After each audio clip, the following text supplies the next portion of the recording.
మీరు ఒకసారి గమనించినట్లయితే రాజ్యాంగబద్ధంగా ప్రభుత్వం నడవట్లేదు.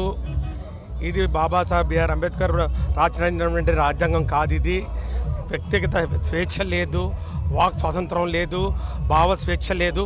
ఈరోజు ఈ ఉద్యమం అన్ని కష్టాలు ఓర్చుకొని ఈరోజు వేలాది సంఖ్యలో ఈరోజు ప్రకాశం జిల్లాలో మా బూచపల్లి శివప్రసాద్ రెడ్డి గారి సారథ్యంలో 5 లక్షల పైచిలకు ఈరోజు వాళ్ళు ఏదో మాట్లాడుతూ ఉన్నారు. ఈరోజు మంత్రిగా మాట్లాడుతూ ఉన్నారు సంతకాలు మేము పెట్టలేదని. ఆయన సంతకాలు పెట్టిన వాళ్ళ పేర్లు చూస్తే ఆయన గుండె ఆగిపోతుంది.